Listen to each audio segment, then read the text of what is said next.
Mathilde Digné, vous avez la double casquette, hein. Vous êtes ouvrière agricole et députée La France Insoumise. Pourquoi, 10 mois après, on se retrouve avec le même scénario? Pourquoi ce deuxième jour de colère?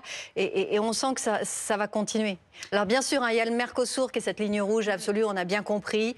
On ne peut pas importer des produits auxquels on ne demande pas, on n'a pas la même exigence que ceux qui sont produits sur le sol français. Mais c'est bien plus puissant, c'est bien plus profond. Oui, je pense qu'il y a quand même des revendications qui étaient portées en début d'année, qui n'ont pas où il n'y a pas eu de réponse, à la hauteur des attentes. Sur la question du prix, d'un prix rémunérateur, les agriculteurs veulent vivre dignement de leur métier. Ça a été rapporté dans le reportage juste avant.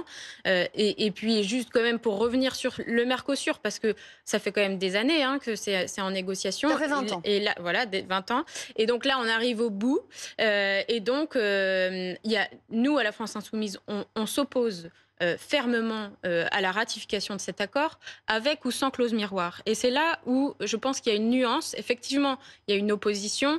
Par Alors exemple, vous dites nous à la France Insoumise, mais pour l'heure, on a l'impression que ça fait l'unanimité pour une fois dans toute la classe politique. alors, je donnerai un point d'attention. Quand le président Emmanuel Macron dit qu'il s'oppose à l'accord de Mercosur en l'état, c'est le en l'état qui pose problème.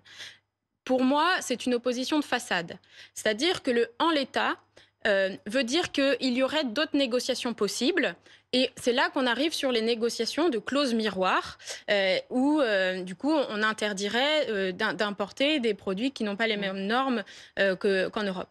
Et donc je fais un point d'attention sur ce que la DG Santé de la Commission européenne dit sur le fait de, par exemple, contrôler le fait qu'il y aurait des hormones de croissance dans la viande serait très compliqué. En fait, on arrive au bout d'un système. Le traité, l'accord du Mercosur, c'est la poursuite d'un système mondialisé, d'un ultralibéral qui arrive au bout. En fait, on a mis l'alimentation au même niveau que n'importe quel autre produit. Ici, on le voit dans le Mercosur, cet accord, c'est pour vendre des voitures.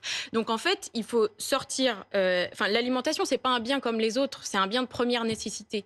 Donc, il faut sortir l'alimentation de ce marché, sortir l'alimentation des Quand accords vous de dites vendre pour des libre-échange. voitures, c'est parce qu'il faut se mettre d'accord quand même sur cet accord de libre-échange qui serait signé avec ces pays d'Amérique latine.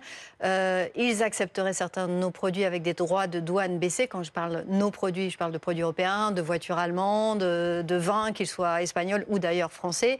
Et en échange, nous, on récupère des droits de douane abaissés ou nuls pour du sucre, du miel et en particulier de la viande. C'est ce qui pose problème puisque en matière de normes, on n'est pas du tout sur la même chose. Oui, voilà, c'est ce que vous dites. On va avoir 99 000 tonnes de viande bovine qui vont arriver en Europe. Et puis, voilà, en échange, il y aura des voitures qui partiront. Bon, en tout cas, ce qu'il faut se dire, c'est qu'aujourd'hui, on a besoin de réguler le marché. Que les agriculteurs ont besoin de prix rémunérateurs garantis, d'encadrement des marges de l'industrie agroalimentaire et de la grande distribution. C'est des propositions qu'on avait fait, nous, dans notre niche parlementaire à la France Insoumise. Il y a besoin de remettre des outils de régulation dans ce marché parce que aujourd'hui, on ne peut pas sacrifier la qualité de l'alimentation Mais est-ce que sous couvert tout est d'une à jeter compétitivité dans ce mondiale. Par exemple, il ne protégerait pas certains AOP. Est-ce qu'il ne faut pas regarder au cas par cas? Non, les accords de libre-échange ne protègent pas justement la qualité des produits puisqu'ils ouvrent un marché mondialisé. Donc en fait, on vient rogner sur la qualité au profit d'une compétitivité, d'une concurrence internationale entre les agriculteurs. Parce qu'en fait, ce qu'il faut se dire, c'est que cet accord, il aurait un impact sur l'agriculture en France, en Europe, mais aussi sur l'agriculture en Amérique du Sud.